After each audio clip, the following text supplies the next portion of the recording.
July 28, 1944, 10,000 feet above Ceram Island, Dutch East Indies.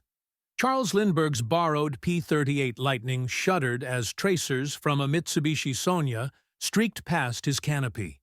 The enemy fighter, piloted by Captain Saburo Shimada, banked impossibly tight, its wingtips trailing vapor as it reversed hard left. Lindbergh was 42 years old. He hadn't flown combat in any war. He wore no uniform, carried no rank, held no commission. Officially, he was a civilian technical consultant for United Aircraft Corporation, sent to the Pacific to evaluate the F-4U Corsair. Unofficially, he'd been flying combat missions for 6 weeks, a secret so closely guarded that not even the Secretary of the Navy knew he was in the war zone. And now, for the first time in his life, an enemy pilot was trying to kill him. Shimada's Sonia completed its turn and dove straight at Lindbergh's Lightning, closing at 500 miles per hour. The Japanese captain had already outmaneuvered an entire squadron of P-38s for 30 minutes, dodging, twisting, refusing to die. Behind Lindbergh, his wingman Lieutenant Joseph "Fish Killer" Miller watched in horror as the two aircraft raced toward each other head-on. Lindbergh's hands moved to the gun buttons, 650 caliber machine guns and one 20-millimeter cannon. He'd never fired them in anger. His mouth went dry. The Sonia's propeller filled his gun sight. 800 feet. 600. The Japanese pilot wasn't breaking off. 400 feet. Lindbergh pressed the buttons. The Lightning bucked violently as its guns roared to life, filling the cockpit with cordite smoke. Tracers walked up the Sonia's engine, cowling. The enemy fighter's propeller visibly slowed, but still Shimada held his course, his own guns firing. 200 feet. Then, with death staring him in the face, and perhaps 10 feet separating their propellers, Lindbergh yanked back on the yoke with every ounce of strength. The P-38 vaulted skyward. Shimada's Sonia flashed beneath him so close that Lindbergh could see the individual rivets on its fuselage. The Sonia rolled inverted, trailing black smoke, and began its final dive toward the sea. Charles Augustus Lindbergh, the most famous pilot in the world, banned from military service by his own government, flying in direct violation of international law, had just shot down an enemy aircraft. And nobody back home could ever know. Chapter 1. The Civilian Who Couldn't Serve 17 years earlier, in 1927. Lindbergh's solo flight across the Atlantic had made him the most celebrated man on Earth. Lucky Lindy became America's golden boy, the shy, lanky aviator who embodied courage and American ingenuity. He married Anne Morrow, daughter of a diplomat. He advised airlines, tested aircraft, and consulted on aviation development. His future seemed limitless. Then came March 1st, 1932. The kidnapping and murder of his infant son, the Lindbergh baby, destroyed that golden image. The media circus, the crank calls, the intrusions drove Lindbergh and Anne to flee America in 1935 for England. They would spend the next 4 years in Europe. During that exile, Lindbergh made a catastrophic mistake. At the invitation of U.S. Army Air Corps attaché Major Truman Smith, he toured Nazi Germany in 1936 and 1937. The Germans dazzled him with staged displays of Luftwaffe might. Hermann Göring personally decorated him with the Service Cross of the German Eagle. Lindbergh came away convinced that Germany possessed overwhelming air superiority and that America should avoid any European war. Back in the United States by 1939, Lindbergh joined the America First Committee, the nation's most powerful isolationist group. In a series of radio addresses, he argued that Britain would fall, that Germany would dominate Europe, and that America should not waste lives opposing the inevitable. President Roosevelt, furious, publicly questioned Lindbergh's loyalty in an April 1941 speech. 2 days later, Lindbergh resigned his colonelcy in the Air Corps Reserve. When Pearl Harbor was attacked on December 7, 1941, Lindbergh immediately offered to rejoin the military. The Roosevelt administration refused. When Lindbergh sought work with Pan American Airways, the White House forced Juan Trippe to fire him. Door after door slammed shut. Only one man resisted, Henry Ford, and Lindbergh went to work at Ford's Willow Run bomber plant as a civilian consultant. For a pilot who'd flown everything from barnstorming biplanes to cutting-edge prototypes, it was humiliating. He tested aircraft. He solved technical problems. He flew the P-47 Thunderbolt, the P-51 Mustang, the B-24 Liberator. But he could not fight. By January 1944, Lindbergh was desperate. The Marines responded first. In April 1944, they quietly arranged for him to visit Corsair squadrons in the South Pacific as a civilian technical representative for United Aircraft. The Navy sanctioned the trip. Neither the White House nor even Secretary of the Navy Frank Knox knew. Lindbergh arrived at Guadalcanal in May 1944. Within days, Marine officers winked at regulations and took him on combat patrols to Rabaul. He flew dive-bombing runs. He strafed Japanese positions. He learned to shoot. And then, in mid-June 1944, he arrived at a remote airstrip at Hollandia, New Guinea, looking for the 475th Fighter Group, Satan's Angels. Chapter 2. The Problem. Range. The P-38 Lightning was a magnificent aircraft, twin-boomed, twin-engined, fast and heavily armed. But in the vast Pacific, even the Lightning's range wasn't enough. By mid-1944, Satan's Angels were flying 6.5 to 7-hour missions, escorting bombers deep into Japanese-held territory. Pilots returned with fuel gauges hovering near empty, some landing with less than 50 gallons remaining, barely 10 minutes of flight time. Missions were being canceled not because of enemy resistance, but because targets were simply too far away. The 475th's commander, Colonel Charles MacDonald, was a hard-charging perfectionist who demanded maximum effort from every sortie. If a patrol found no enemy fighters in the air, MacDonald ordered them to strafe barges and airfields on the way home. Getting his money's worth, as pilots described it. But aggressive tactics burned fuel. 2 pilots had already been forced to ditch in the ocean when their engines quit short of base. Others limped home on fumes, praying their engines wouldn't cough dry before reaching the coral runway. The mathematics were brutal. Every extra 100 miles of range meant the difference between reaching a target or turning back, between attacking the enemy or letting them regroup. The official P-38 manual listed maximum range specifications. Pilots followed them religiously. But those specs were calculated for optimal conditions, not combat operations with multiple throttle changes, tight turns, and sudden climbs.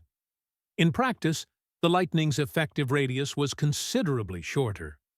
And there was another problem: pilot technique. Fighter jockeys were trained to fireball their engines. High RPMs, rich fuel mixtures, maximum power. It made sense in dogfights, where split-second acceleration could mean life or death. But it guzzled fuel at terrifying rates. Colonel MacDonald knew his group needed more range. He just didn't know how to get it, until a lanky, soft-spoken civilian walked into his operations tent on June 24, 1944. Chapter 3. The Stakes. By summer 1944, the war in the Pacific had reached a critical inflection point. General Douglas MacArthur was preparing his long-awaited return to the Philippines.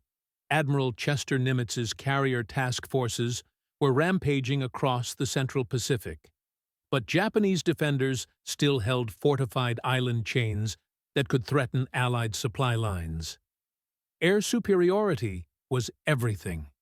Without it, invasion fleets were sitting ducks. Without it, bombers couldn't reach oil refineries in Borneo or supply dumps in the Philippines. Fighter range determined how far the Allies could project power and how fast they could end the war.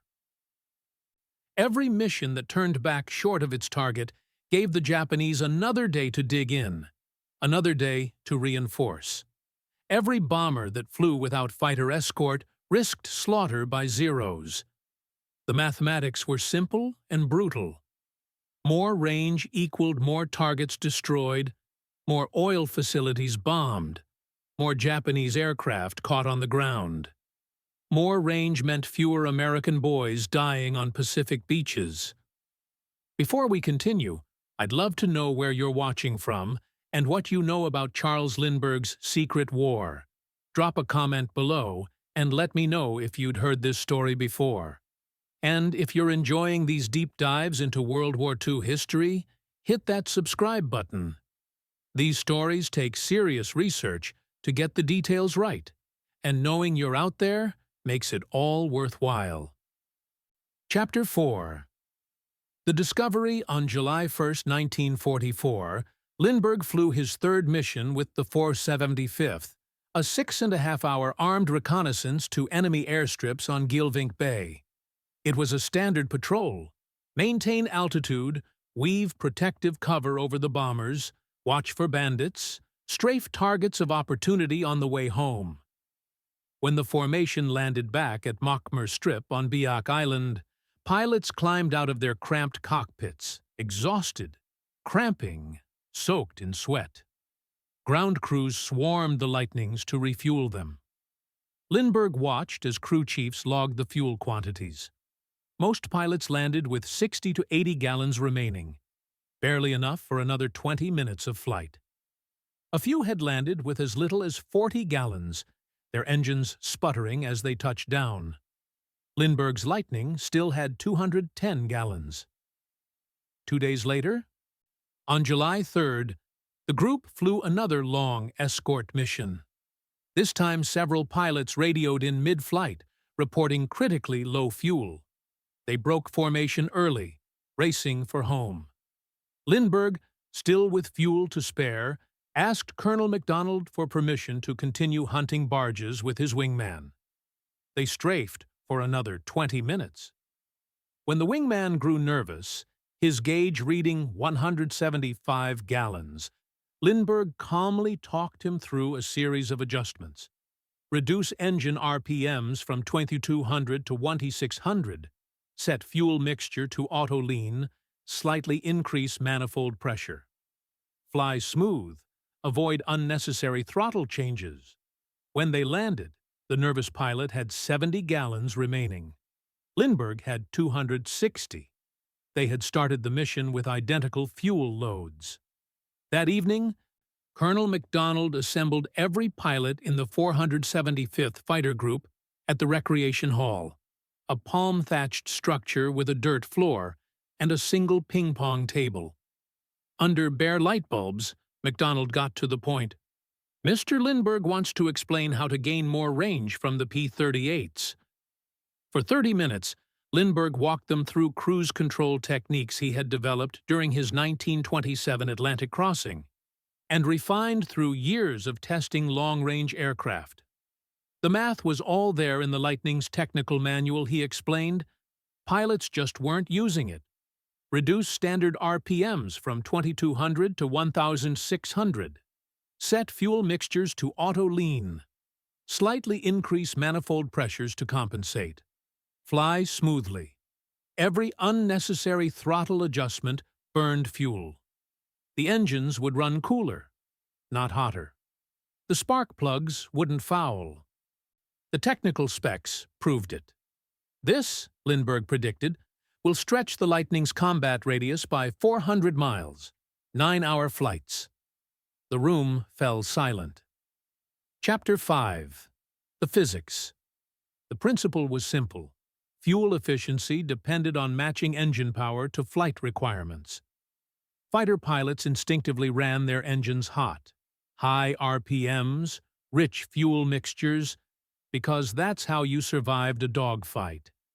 But cruising to and from a target didn't require maximum power. It required optimal power. Think of it like driving a car. Flooring the accelerator gets you moving fast, but burns through a tank of gas in an hour.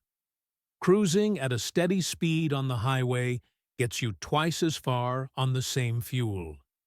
Lindbergh's technique exploited the relationship between RPMs, manifold pressure, and fuel mixture. By reducing RPMs, the speed at which the propellers spun, he decreased the engine's mechanical friction.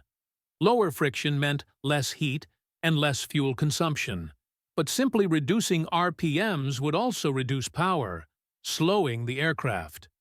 So Lindbergh compensated by slightly increasing manifold pressure, the amount of air-fuel mixture forced into the cylinders.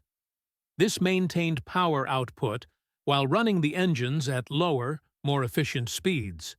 Finally, he set the fuel mixture to auto-lean, allowing the engine's carburetor to automatically adjust the fuel-to-air ratio for maximum efficiency.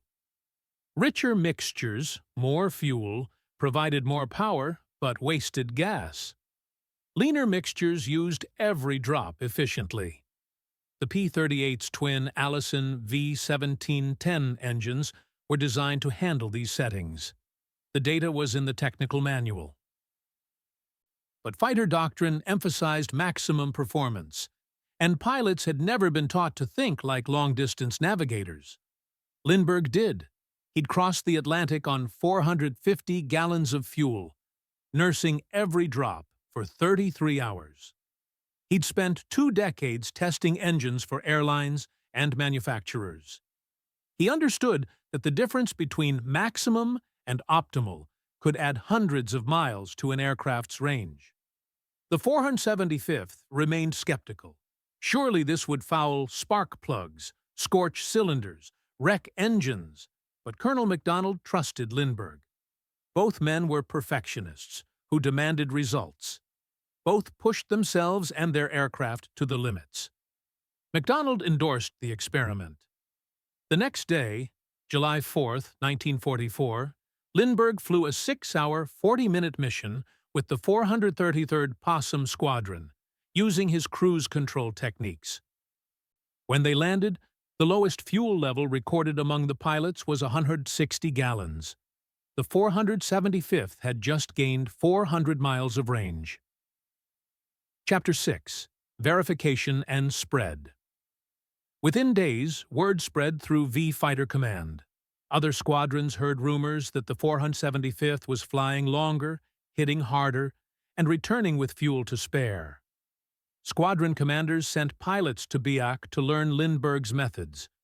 On July 27th, the 475th escorted a bombing raid to Halmahera Island, a target previously considered too distant for reliable fighter cover. The formation flew for hours over open ocean using Lindbergh's settings. When they arrived, they had enough fuel to engage Japanese Oscars in a dogfight. Mac McGuire, the group's leading ace, shot down his 21st kill that day. They still had enough fuel to strafe ground targets on the way home. The difference was staggering. Missions that previously ended in white-knuckle fuel emergencies now finished with comfortable margins. Pilots who'd been forced to turn back halfway could now escort bombers all the way to the target and hunt for stragglers on the return leg. By August 1944, General George Kenney, commander of the Far East Air Forces, had authorized Lindbergh's techniques for all P-38 squadrons in the Southwest Pacific. Training programs were updated. Technical manuals were revised. A civilian banned from military service had just revolutionized American fighter operations. Chapter 7. Tactical Revolution. With their newfound range, the 475th began striking targets previously thought unreachable. On August 1, 1944, Colonel MacDonald led a 4-ship raid deep into the Palau Islands, a 200-mile round trip over open ocean. Using Lindbergh's techniques, they arrived with enough fuel to hunt for Japanese fighters, engage in combat, and still return safely. The longest P-38 missions before Lindbergh rarely exceeded 7 hours. By October 1944, Satan's Angels were flying 8-hour escorts to Balikpapan, Borneo, one of the most heavily defended oil refineries in the Pacific. One pilot celebrated his 24th birthday with an 8-hour mission. When he landed, he was so cramped, his crew chief had to climb into the cockpit and help him out. The fuel savings cascaded across operations. Bombers previously forced to fly without escorts could now attack deep in Japanese territory with full fighter cover. Japanese airfields that once served as safe havens, too distant for regular Allied attacks, suddenly found themselves under daily assault. On October 14, 1944, a Lightning pilot wrote in his diary, "Flew to Negros Island today, 750 miles each way. Would have been impossible 3 months ago. We're hitting targets the Japanese thought were out of reach. They don't know what hit them."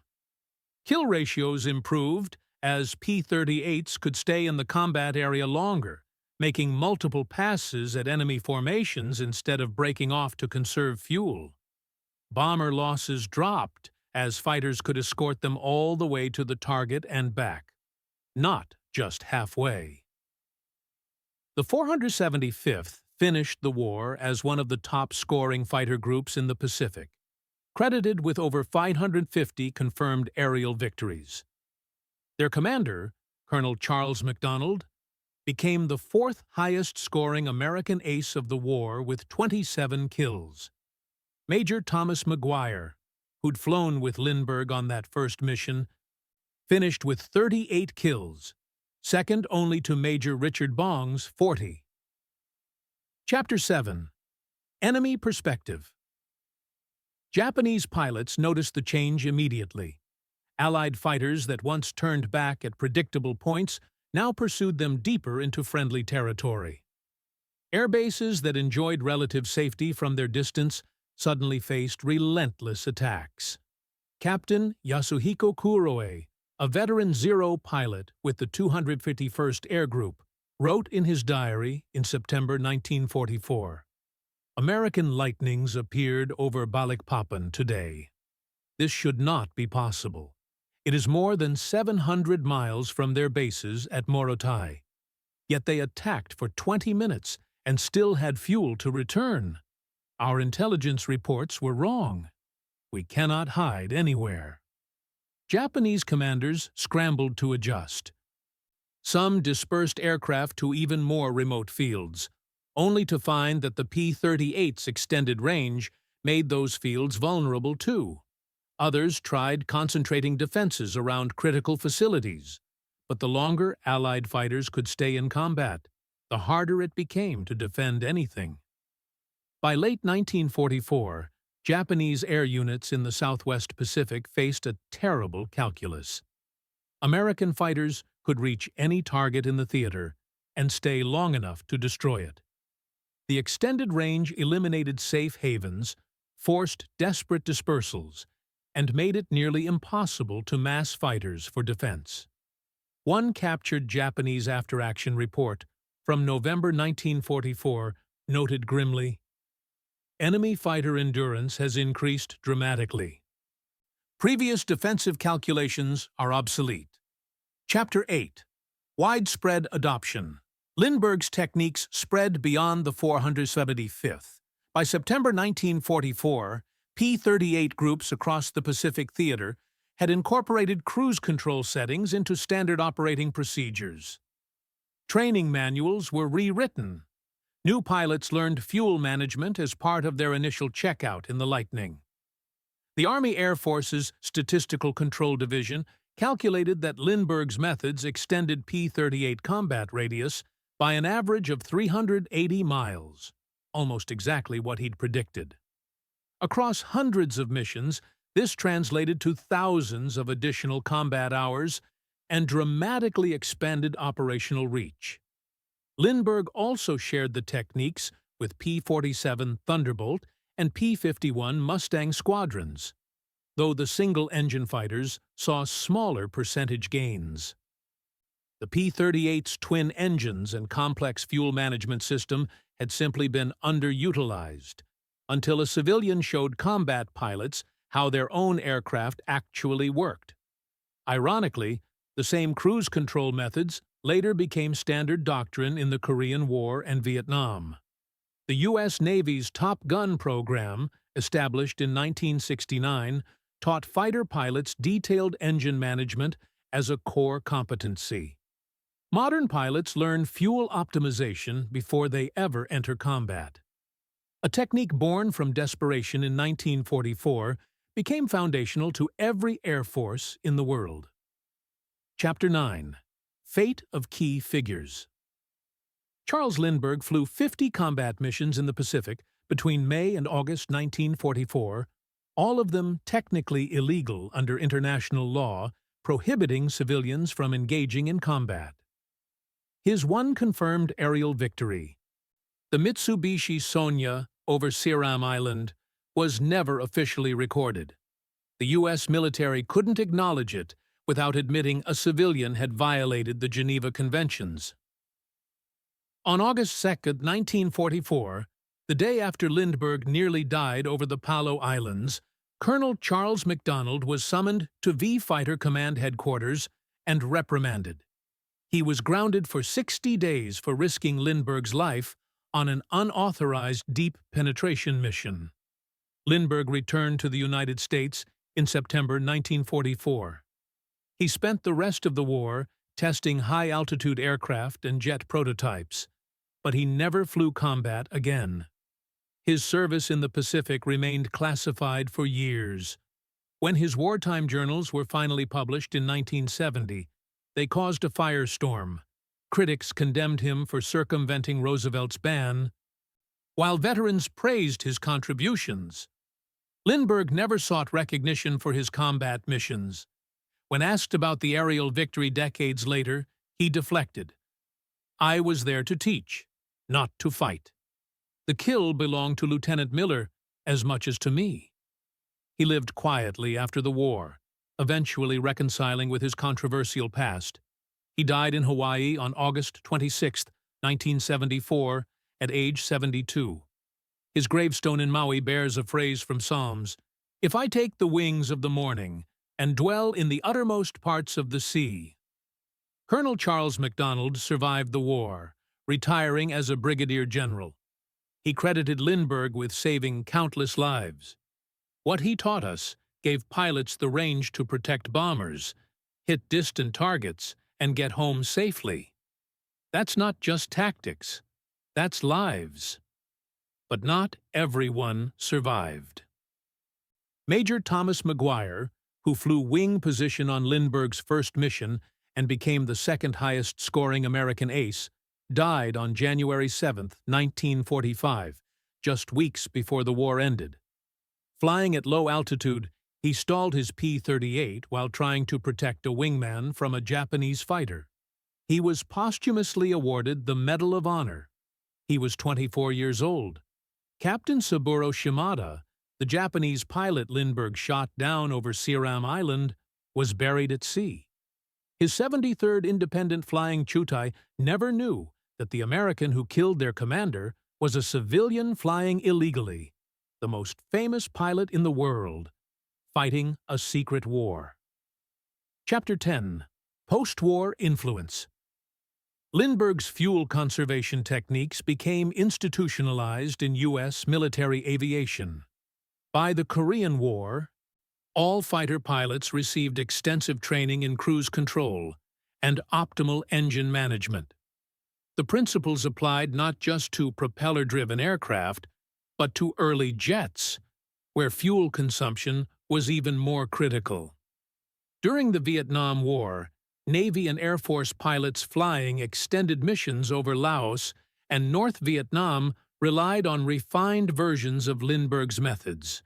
The concept of bingo fuel, the minimum required to return to base, became a standard part of mission planning, directly descended from the fuel management disciplines Lindbergh introduced in 1944. Modern fighter aircraft have computerized fuel management systems, but the underlying principle remains identical. Match engine power to mission requirements. Conserve fuel during transit. Maximize efficiency. Every F-35 pilot learns engine optimization as part of their training, a direct lineage from a civilian consultant flying borrowed P-38s over Pacific jungles. The P-38 Lightning itself became one of the most celebrated aircraft of World War II. Its distinctive twin-boom design made it instantly recognizable, and its performance, especially after pilots learned to exploit its full range, made it legendary. Today, a handful of restored Lightnings still fly at air shows, their twin Allison engines roaring as they streak across the sky. At the National Air and Space Museum in Washington, D.C., a P-38 hangs from the ceiling in the World War II gallery. The placard mentions its speed, its armament, its victories. It does not mention Charles Lindbergh or the secret he taught Satan's angels, a secret that won battles without firing a shot. Chapter 11. Philosophical Close. This is a story about contradictions. A civilian who fought a war, a band pilot who taught elite fighter squadrons, a man reviled for his politics who saved American lives through his expertise. History is rarely simple, and heroes are rarely pure. Charles Lindbergh arrived in the Pacific carrying the baggage of his past, his isolationism, his Nazi associations, his tarnished reputation. He left having fundamentally changed how America fought the air war. He didn't do it with speeches or manifestos. He did it by understanding a simple truth. Wars are won not just by courage, but by efficiency. Not just by fighting harder, but by fighting smarter. The P-38 P-38 pilots of the 475th Fighter Group didn't care about Lindbergh's politics. They cared that his methods worked, that they could escort their buddies farther, hit more targets, and come home alive. In combat, that's all that matters. War has a way of stripping away everything but results. Lindbergh's results spoke louder than any of his critics. He taught a generation of pilots that the aircraft's manual contained secrets they'd never learned, that maximum performance and optimal performance were not the same thing, and that the difference could mean life or death. That lesson echoes today, far beyond aviation. Innovation doesn't always come from expected sources. The outsider, the civilian, the exile, the controversial figure, sometimes sees what the insiders miss. Lindbergh wasn't bound by fighter doctrine or conventional tactics. He saw the P-38 as an engineering problem to be solved, not a combat platform to be flown according to ritual. And when the 475th Fighter Group landed after those first extended missions, fuel gauges reading comfortable instead of critical, they realized something profound. Advantage doesn't always come from better equipment. Sometimes it comes from understanding the equipment you already have. That's how a civilian transformed the Pacific Air War without ever officially fighting in it. That's how Charles Lindbergh, banned, exiled, controversial, earned the quiet respect of men who had every reason to despise him. And that's how a single conversation in a palm-thatched hut on a coral airstrip in June 1944 added 400 miles to America's reach and shortened World War II.